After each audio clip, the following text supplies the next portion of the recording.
আমরা জানি যে ভাদ্র মাসে তাল পাকে। বাইরে অবিরাম বর্ষণ আর রান্নাঘর থেকে ভেসে আসা তালের সুবাস, এর সাথে আমরা কম বেশি সবাই পরিচিত। নমস্কার বন্ধুরা, আমি রুমকিজ রোজনামচা চ্যানেলে সকলকে স্বাগত। আজ আমি তোমাদের সাথে শেয়ার করব তালের একটা রেসিপি। এর জন্য আমি নিয়েছি একটা তাল। এবার আমি তাল পাল্প বের করে নিলাম। একদম ঘন পাল্প এখানে আমি বের করে নিয়েছি।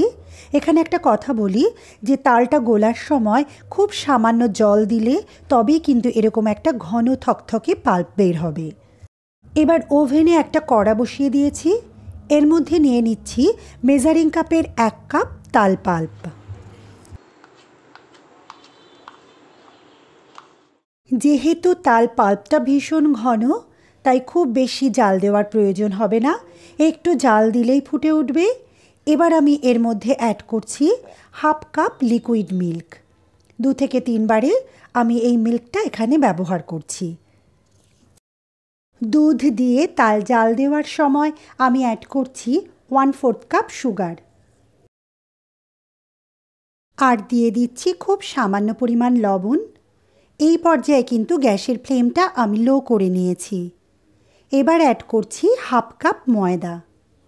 ময়দাটা ধীরে ধীরে আমি তালের মধ্যে দিচ্ছি আর খুন্তির সাহায্যে নাড়াতে থাকব।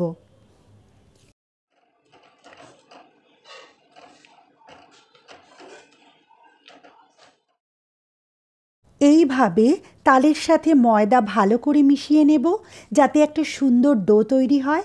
আর এই পর্যায়ে আমি অ্যাড করব 2 টেবিলস্পুন সুজি। এতে বাইন্ডিংটা যেমন ভালো হবে, তেমন খাওয়ার সময় এটা বেশি টেস্টি লাগবে। ডো তৈরি হয়ে গেছে।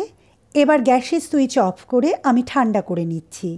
এর মধ্যে নিয়ে নিয়েছি একটা ডিশের ওপরে মাখিয়ে নিলাম একটু তেল। হাতেও আমি তেল মেখে নিলাম। এবার ডো ডিশের মধ্যে আমি নিয়ে নিলাম। যদি তেল মাখিয়ে না নিই তাহলে কিন্তু হাতে ও ডিশে এটা লেগে যাওয়ার সম্ভাবনা থাকবে। যেহেতু ঠান্ডা হয়ে গেছে, তাই হাতের সাহায্যে একটু ভালো করে আমি মেখে নিচ্ছি। মাখা হয়ে গেলে আমি সাইডে সরিয়ে রাখছি। এবার আমি বানাবো তাল ক্ষীর। এর জন্য আবারও একটা কড়া আমি ওভেনে বসিয়ে দিলাম এবং এর মধ্যে নিয়ে নিলাম মেজারিং কাপের 1 কাপ তাল পাল্প। গ্যাসের ফ্লেমটা একটু কমিয়ে নেব এবং খুন্তির সাহায্যে অনবরত কিন্তু এই সময় আমি তাল পাল্প নাড়াতে থাকব। যতক্ষণ না পর্যন্ত একদম ঘন হয়ে যাচ্ছে ততক্ষণ কিন্তু আমি পাল্পটা নাড়াতে থাকব। ক্ষীর তৈরি করার সময় আমি দিয়ে দিচ্ছি 2 টেবিলস্পুন সুগার আর খানিকটা নারকেল কোড়া। এইভাবে আমি জাল দিতে থাকব যতক্ষণ না পর্যন্ত তাল খুব ঘন হয়ে একদম সুন্দর একটা ক্ষীর তৈরি হচ্ছে। তাল ক্ষীর তৈরি হয়ে গেছে। এবার একটা বাটির মধ্যে তুলে আমি ঠান্ডা করে নিচ্ছি। এবার বানাবো চিনির শিরা। এর জন্য একটা প্যান আমি ওভেনে বসিয়ে দিলাম আর সাধারণ চা খাওয়ার যে কাপ হয় সেই কাপের 1 কাপের একটু কম চিনি আমি এর মধ্যে দিয়ে দিলাম। আর কাপ মেপে ঠিক তার ডাবল জল আমি এখানে অ্যাড করলাম। এবার ভালো করে হাই ফ্লেমে রেখে জলটা আমি ফুটিয়ে নেব। ততক্ষণ পর্যন্ত জলটা ফুটবে যতক্ষণ না পর্যন্ত চিনিটা ভালো করে গলে একটা আঠালো ভাব তৈরি হচ্ছে। আর এই যে এই তাল ক্ষীরটা আমি তৈরি করেছি, দেখুন একদম ঘন হয়েছে। আবারও হাতে একটু তেল মেখে নিলাম। এবার এই ডো থেকে ছোট ছোট আকারের লেচি আমি কেটে নিচ্ছি। দেখুন ঠিক এরকম সাইজের এক একটা লেচি আমি কেটে নেব। এবার হাতের সাহায্যে এভাবে ঠিক প্রেস করে আমি একটা শেপ দেব, একটু গোলাকার শেপ দেব। এবার এর ভেতরে আমি খানিকটা করে তালের ক্ষীর ভরে দেব। তাল ক্ষীর দেওয়ার পর মুখটা আমি আটকে দেব এবং একটু গোল করে আবারও হাতের সাহায্যে প্রেস করে একটু চ্যাপ্টা শেপ আমি দিয়ে নিচ্ছি। তাল দিয়ে অনেক রকম রেসিপি তৈরি করা যায়, তবে ক্ষীরে ঠাসা তালের এই পিঠা এর টেস্ট কিন্তু একেবারে অনবদ্য। এভাবে সবকটা লেচির মধ্যে তাল ক্ষীর দিয়ে আমি পিঠাগুলোকে তৈরি করে নিলাম।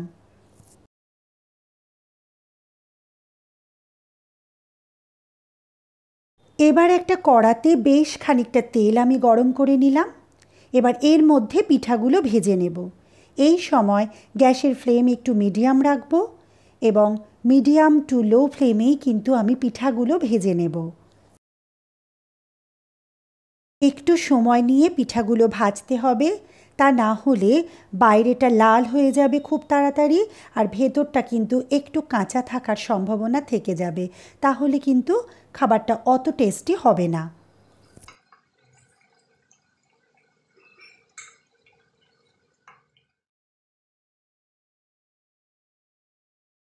পিঠাগুলো ভেজে দিয়ে দেব চিনির শিরার মধ্যে।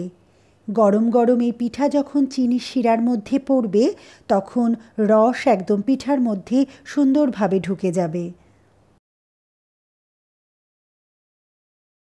এভাবে সমস্ত পিঠাগুলো তৈরি করে চিনির শিরার মধ্যে বেশ খানিকটা সময় ডুবিয়ে রাখলাম।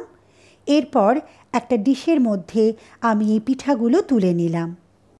এভাবে তৈরি করে নিলাম আজকের রেসিপি ক্ষীর ভরা তালের রস পিঠা। রসালো এই পিঠার প্রতিটি কামড়ে অনুভব করবেন তালের ক্ষীরের এক অপূর্ব স্বাদ। তাহলে বন্ধুরা, আমার আজকের রেসিপি কেমন লাগলো? রেসিপিটা যদি তোমাদের ভালো লেগে থাকে তাহলে চ্যানেলটি সাবস্ক্রাইব করে লাইক, কমেন্ট ও শেয়ার করে পাশে থাকার অনুরোধ রইল। আর পাশে থাকা বেল আইকনটি অবশ্যই প্রেস করে দিও, তাহলে যখনই আমি কোনো নতুন ভিডিও দেব সবার আগে নোটিফিকেশান তোমার কাছে পৌঁছে যাবে। চলো এবার দেখিয়ে দিই পিঠাটা কেমন হয়েছে। দেখো বাইরে থেকে একদম সফট, নরম। এবার চলো ভেতরটা একটু কেটে দেখিয়ে দিচ্ছি যে ভেতর থেকে এটা কেমন হয়েছে। খুব সহজে চামচের সাহায্যে আমি কেটে নিতে পারছি। ভীষণই টেস্টি একটা রেসিপি। অবশ্যই তোমাদেরকে অনুরোধ থাকবে একবার ট্রাই করার জন্য। তো আজকের মতো সকলকে বিদায় জানাচ্ছি।